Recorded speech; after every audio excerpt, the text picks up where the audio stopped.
Hi there, this is Deepak from BikeDissection. तो guys आज हम डिस्कस करेंगे VIN number is stand for vehicle identification number is also called a chassis number और a frame number is a unique code including a serial number use by the automotive industry to identify the individual vehicle like a scooter, car, truck, bus etcetera. तो अब बात आती है कि हम किसी भी व्हीकल का जो चेसिस नंबर होता है उसको किस तरह से फाइंड कर सकते हैं। तो जैसे कि आप बाइक के ऊपर जो है चेसिस नंबर को सर्च कर रहे हो तो जो राइट साइड में जो हैंडल होता है उसके जस्ट नीचे फ्रेम के ऊपर आपको मिल जाएगा, लेकिन कई बाइक में जो है राइट साइड में दिया हुआ नहीं था तो लेफ्ट साइड में होता है, वहाँ पे भी आपको ईजिली मिल जाएगा। अगर आप जो है कार के ऊपर सर्च कर रहे हो तो जो ड्राइवर की डोर साइड होती है वहाँ पे भी आपको इजीली मिल जाएगा, या फिर फ्रंट में जो डैशबोर्ड दिया होता है वहाँ पे भी आपको इजीली मिल जाएगा, या फिर जो स्पेयर व्हील होता है उसके ऊपर भी मिल जाएगा, फिर रियर व्हील होता है उसके ऊपर भी मिल जाएगा, फिर इंजन ब्लॉक है उसके ऊपर भी आपको जो है चेसिस नंबर मिल जाएगा। अगर यहाँ पर भी आपको ये चेसिस नंबर नहीं मिलता तो फिर आपके पास जो आरसी है उस आरसी के ऊपर भी जो आपको इजीली मिल जाएगा, या फिर इंश्योरेंस पॉलिसी है उसके ऊपर भी आपको मिल जाएगा, या फिर ओनर मैनुअल है उसके ऊपर भी जो है ये चेसिस नंबर आपको ईजिली मिल जाएगा। तो यहाँ पर जो है मेरे पास एक चेसिस नंबर है किसी व्हीकल का, तो उसको मैंने यहाँ पर नोट कर लिया है। तो भाई जब हम देखते हैं कि जो ये चेसिस नंबर है इसको हम डिकोड किस तरह से करते हैं उस प्रोसेस को हम समझते हैं। तो मेरे पास जो है किसी व्हीकल का चेसिस नंबर है उसको मैंने यहाँ पर नोट कर लिया है। तो अब मैं इसको डिटेल में बता देता हूँ कि जो है इसको डिकोड किस तरह से करते हैं। तो सबसे पहले इसकी जो स्पेसिफिकेशन है वो मैं आपको बता देता हूँ। तो इसके जो स्टार्टिंग के 3 वर्ड हैं वो डिनोट करते हैं इसके WMI को, stand for world manufacture identifier where the vehicle was build, जहाँ पर आपका व्हीकल जो है बिल्ड किया गया था। और इसके जो 4 से लेकर जो 8 कैरेक्टर हैं वो डिनोट करते हैं इसके व्हीकल डिस्क्रिप्टर सेक्शन को। तो इसका जो ज़्यादा यूज़ नहीं होता, इसको जो है अनयूज कैटेगरी में ही रखा गया है। और इसका जो 9 कैरेक्टर है वो इसको जो सिक्योरिटी कोड के लिए यूज़ किया जाता है, provided by the manufacture authority. और जो इसका 10th कैरेक्टर है मॉडल ईयर कोड जो है डिनोट करता है कि आपका जो व्हीकल है वो किस ईयर में जो है मैन्युफैक्चर किया गया था। और जो इसका 11 कैरेक्टर है वो डिनोट करता है इसकी असेंबली प्लांट को कि आपका जो व्हीकल है वो किस प्लांट में जो है असेंबल किया गया था। और जो 12 से लेकर जो 17 कैरेक्टर है वो डिनोट करते हैं आपके एक सीरियल नंबर को, और ये जो है एक यूनिक सीरियल नंबर होता है जिसकी हेल्प से हम किसी भी व्हीकल को आइडेंटिफाई कर सकते हैं। तो इसकी जो स्पेसिफिकेशन है उसको तो हमने समझ लिया है। अब हम इसको डिकोड किस तरह से करते हैं उस प्रोसेस को हम समझते हैं। तो जैसे कि मैंने आपको बताया था कि इसका जो फर्स्ट 3 कैरेक्टर है वो डिनोट करते हैं इसके WMI को, world manufacture identifier where the vehicle was build, जहाँ पर आपका व्हीकल बिल्ड हुआ था। तो अब हम इसको किस तरह से जो है आइडेंटिफाई करेंगे कि हमारा व्हीकल जो है कहाँ पे बिल्ड हुआ था। तो इसका जो फर्स्ट कैरेक्टर है वो डिनोट करता है इसके रीजन को, और जो सेकंड कैरेक्टर है वो डिनोट करता है इसकी कंट्री को, और जो इसका सेकंड कैरेक्टर है वो फर्स्ट कैरेक्टर के कॉम्बिनेशन में आएगा। डेट मीन्स की जो सेकंड कैरेक्टर है वो सिंगल रीड नहीं होगा, तो फर्स्ट के साथ जो है रीड होगा, तो ये हो गया MA। और जिसका थर्ड कैरेक्टर है वो डिनोट करता है इसके OEM को, original equipment manufacturer. And that means कि आपका जो व्हीकल है वो किस कैटेगरी में आता है, कि जो OEM है वो किस तरह के जो व्हीकल है वो मैन्युफैक्चर करता है, जैसे कि कार मैन्युफैक्चर करता है, स्कूटर मैन्युफैक्चर करता है, कार है, ट्रक है, बसेज है, एक्सेट्रा। तो ये जो थर्ड कैरेक्टर है ये इसको डिनोट करता है उसकी कैटेगरी को। तो जो थर्ड कैरेक्टर है वो जो है फर्स्ट और सेकंड कैरेक्टर के कॉम्बिनेशन में आएगा, ये थर्ड कैरेक्टर जो है सिंगल रीड नहीं होगा, तो ये होगा MAT। तो अब हमने जो है इसका रीजन, कंट्री और OEM किस तरह से फाइंड करेंगे। तो जो इसका फर्स्ट कैरेक्टर है M, तो वो जो है रीजन को डिनोट करता है। तो जिसको रीजन कोड है वो मैं आपको बता देता हूँ, 1 to 5 नॉर्थ अमेरिका के लिए यूज होते हैं, और 6 और 7 कोड जो होते हैं वो ओशिनिया के लिए यूज होते हैं, और 8 और 9 कैरेक्टर जो है साउथ अमेरिका के लिए यूज होते हैं, और A to H कैरेक्टर जो है अफ्रीका के लिए यूज होते हैं, और J to R कैरेक्टर जो है अपने एशिया के लिए यूज होते हैं, और S से लेकर जो Z तक कैरेक्टर हैं वो जो है अपने इसके यूरोप के लिए यूज होते हैं। तो अपना जो कोड है वो है यहाँ पर M, इसका जो फर्स्ट कैरेक्टर है वो है M। तो जो अब मैंने बताया कि अपने एशिया के लिए जो J से लेकर R तक कोड यूज होते हैं, तो M जो है J और R के बिटवीन आता है, तो हमें इसका जो है रीजन पता चलेगा कि हमारा रीजन कौन सा है, एशिया है। तो इस तरह से जो हम रीजन को फाइंड कर सकते हैं। फिर इसका जो सेकंड कैरेक्टर है वो है A। तो जो मैंने बताया था कि जो सेकंड कैरेक्टर है वो फर्स्ट कैरेक्टर के कॉम्बिनेशन में आएगा, तो ये हो गया MA। तो जो इसका कंट्री कोड है वो मैं बता देता हूँ। तो जो इंडिया के लिए कोड यूज किए जाते हैं वो मैं आपको बता देता हूँ, MA to ME, MY to MZ and last one is M1 to M6।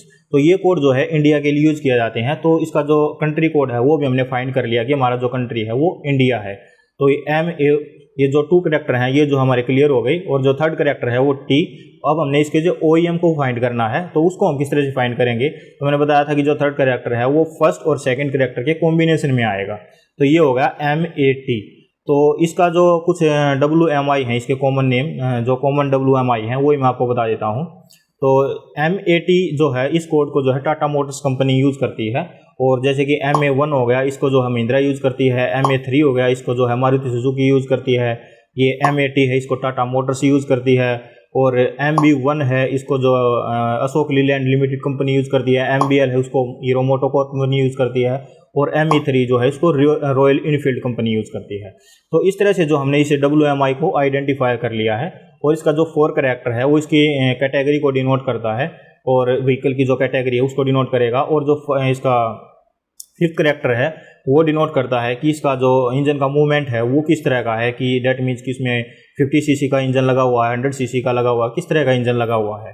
और जो इसका 6th कैरेक्टर है वो डिनोट करता है इसका टाइप ऑफ इंजन, कि इसमें जो है किस तरह का इंजन लगा हुआ है, 1 स्ट्रोक है, 2 स्ट्रोक है या फिर 4 स्ट्रोक है। और जो इसका 7 कैरेक्टर है वो डिनोट करता है इसका डिजाइन फॉर एनी व्हीकल, और जो 8 कैरेक्टर है वो डिनोट करता है इसका व्हीकल का वर्जन। और जो इसका 9th कैरेक्टर है वो सिक्योरिटी कोड के लिए यूज होता है, provided by the manufacture authority. और जो इसका 10th कैरेक्टर है वो डिनोट करता है इसका मैन्युफैक्चर ऑफ ईयर, कि इस व्हीकल की जो मैन्युफैक्चरिंग है वो किस ईयर में हुई है। तो उसको हम किस तरह से फाइंड करेंगे कि हमारे जो व्हीकल है उसकी मैन्युफैक्चरिंग कब की है। तो यहाँ पर तो जो है एक कैरेक्टर दिया हुआ है H, तो इससे हम कैसे फाइंड करेंगे। तो इसके भी जो है कुछ कोड दिए हुए हैं यहाँ पर।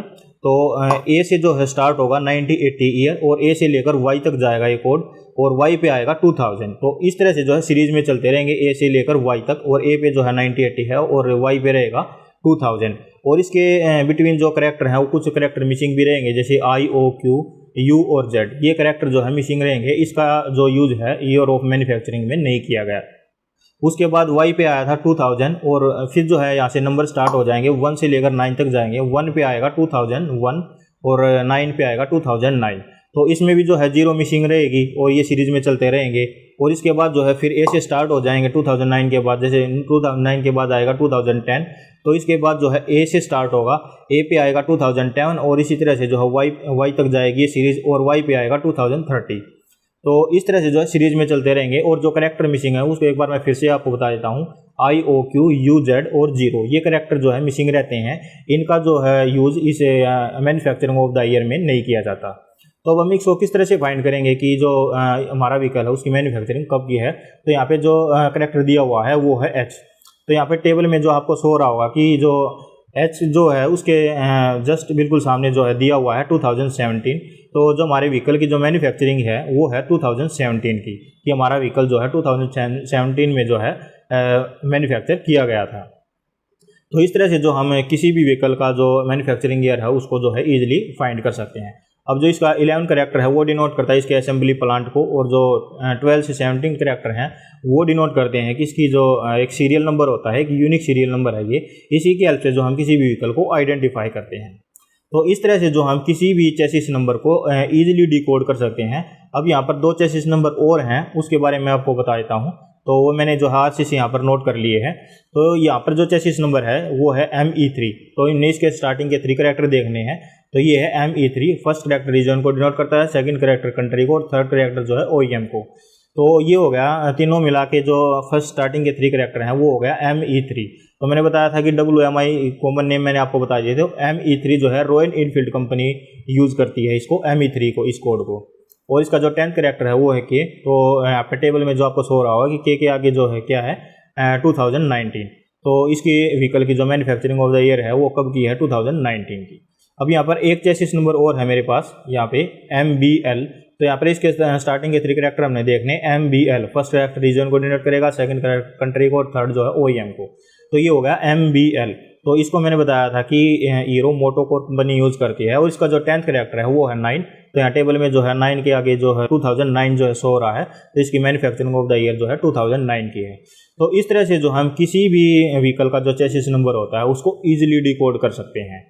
तो अब आपको जो है किसी भी व्हीकल का जो चेसिस नंबर है तो आप उसको इजीली डिकोड कर सकते हो। अब आपको किसी भी तरह की कोई प्रॉब्लम नहीं आएगी। अगर फिर भी किसी तरह की कोई प्रॉब्लम रहती है तो फिर आप जो है कमेंट बॉक्स में कमेंट कर सकते हो।